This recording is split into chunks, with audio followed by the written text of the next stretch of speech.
We all know that first impressions matter, but did you know that your image at work can also affect your performance, your work relationships, and your opportunities at work? Your image at work is not just about how you dress or about how you look, but it also includes how you behave, how you communicate, and how you interact with others.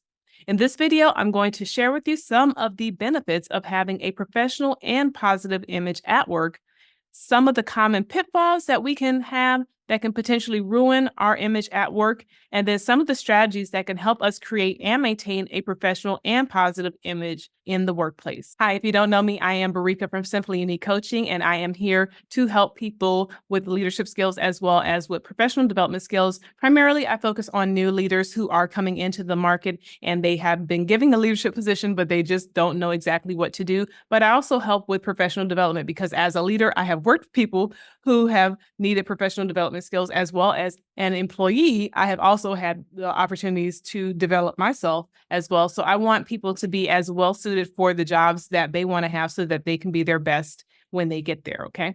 And so in today's video, we're going to talk about how to keep that positive image in the workplace and the importance of why we want to do that, as well as I am going to share with you one of, in my opinion, is the worst thing a person can do that can really ruin their reputation and their image at the workplace. And this is just from my personal opinion, but also I've seen it happen in real life, and so I'll share that towards the end of the video. So first, let's talk about the benefits of keeping that positive and healthy image in the workplace. When we have a professional and positive image at work, it's going to boost our confidence and it is going to help us to feel more competent, right? Because when we feel good, we feel like we look good, we're going to actually feel good and we're going to carry ourselves with an air of confidence, and that confidence is going to exude out. And when we are confident, we also are competent. You don't find people who are often very competent that lack confidence, because even if they are competent, if they lack confidence, other people won't actually follow them or take their thoughts into consideration, because it's like, you don't believe you, so why should I believe you? I can tell you that. I can tell by the way when I'm interacting with you that you don't believe what you're telling me, even though you might know what you're talking about.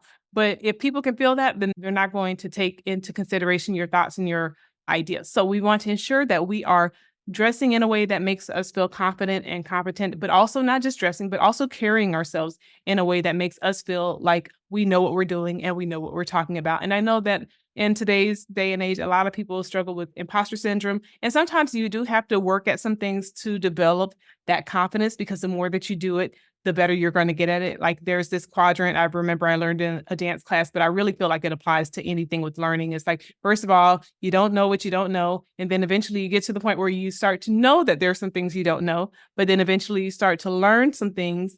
And then you're like, okay, I know I don't know everything, but I do know what I do know. And then at the end, you get to the point where it's automatic and automated, where it's like, okay, I know what I know. And it just keeps happening. Just like think about when you drive a car, you don't think through it. You don't have to think through the whole process now, right? But when you first started, you had to think through it, right? So it goes the same thing when we're trying something new.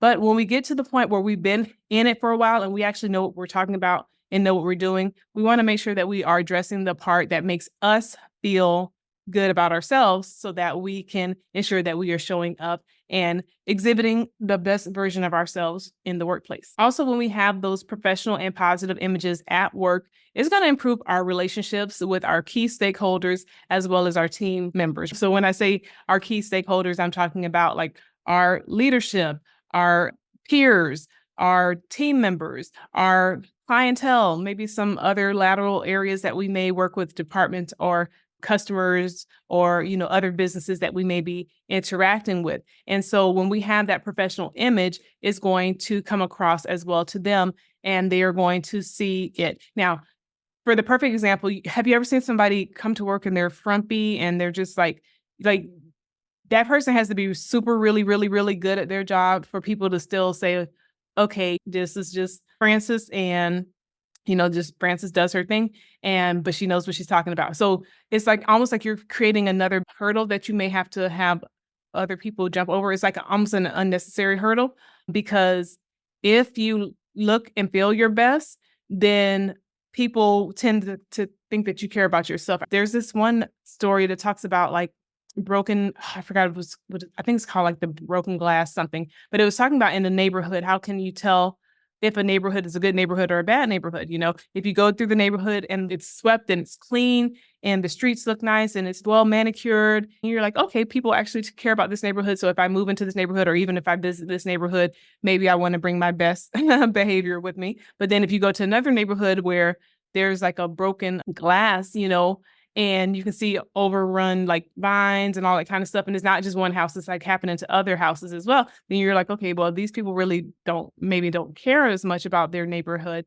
And so it's one of those things where people make judgments and you don't want your not just your appearance, but it is a part of your appearance. You don't want your appearance to be a stumbling block or hindrance to people actually being able to receive the gold that's on the inside of you because you have something to contribute and you are valuable. And what you have to say and share is valuable. You're very good at the things that you are gifted with naturally, and other people need what you bring to the table. Okay. So we don't want to have those unnecessary stumbling blocks and hindrances to people being able to receive what we have to say and what we want to share with them. Also, now this is kind of like a no-brainer for this one. And then I'm going to get into that bonus item that I talked about a little bit earlier, right? So whenever we are being our best and coming with our best foot forward to work, looking professional and just paying attention to the culture of the organization. And then especially if you want a promotion and things of that nature, you always hear people say, dress for the position you want, not the position you have, right? Because what happens is when people see that you actually care about yourself, when they can kind of take a quick glance at you and say, okay, well, this person, you know, they actually care about how they look and they care about themselves. And so because they care about themselves, then I'm going to treat them with a certain level of respect because I can tell that they respect themselves. So I'm going to show them that same level of respect that I see that they show themselves. Right. And because of that, then you'll see that there are opportunities that are going to open to that person. Because again, if you are very competent, but you don't look the part, and I feel like I kind of don't want to say this, but it's the truth. If you're confident but you don't look the part, that could actually very much hinder you from getting the position. Because otherwise, it's like you have to be super good at what you're doing for people to overlook that.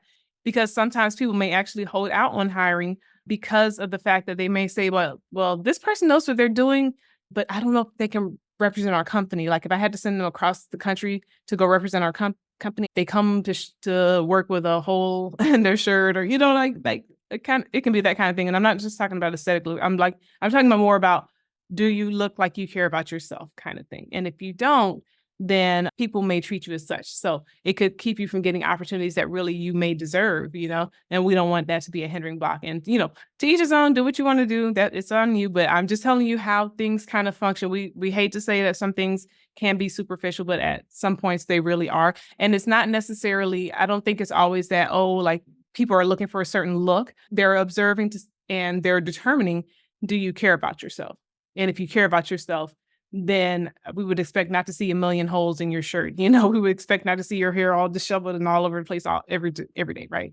So, get it. I get it. Sometimes you're busy. Sometimes you're in life seasons that get busy. I get that. That does happen. But when you can, when life is kind of chill and things are going well, do you actually take that time to pamper yourself and show yourself self-love? Go get a massage, do those things that make you happy. So let me ask you, how do you create and maintain a professional and a positive image at work? Let me know in the comments. What are those things that you do to help you have that polished look that you enjoy? Okay. Because I'm not asking you to do anything that necessarily has to make you feel inauthentic, but I'm just sharing the reality with you. I kind of, there's some videos that I'm like, I want to make them. Others that I'm like, I will never say that in a public forum, not because it's not true, but because I don't think I don't think everything's out there. I'll say it to other leaders, people that I know are absolutely leaders, because they'll understand what I'm saying. But it's one of those things where this is sometimes what other people at work won't tell you. They're thinking it, but they won't tell you. Okay. So I want you to know because I want you to be in the best position and the best light as possible. All right. So here is the number one for me, even when I was younger, and I'm married now, so that's not a thing now, but do not, as much as possible, do not date people that you work with. I have seen it ruin people's careers. I have seen people get bad reputations from it. I've seen whether it's true or not, because best case scenario, if you and the person break up, then you're working along somebody who is an ex, and then it could be awkward. It could be weird. One day they could be your boss and if you that, or you could be their boss. And then, it can get into some hairy situations.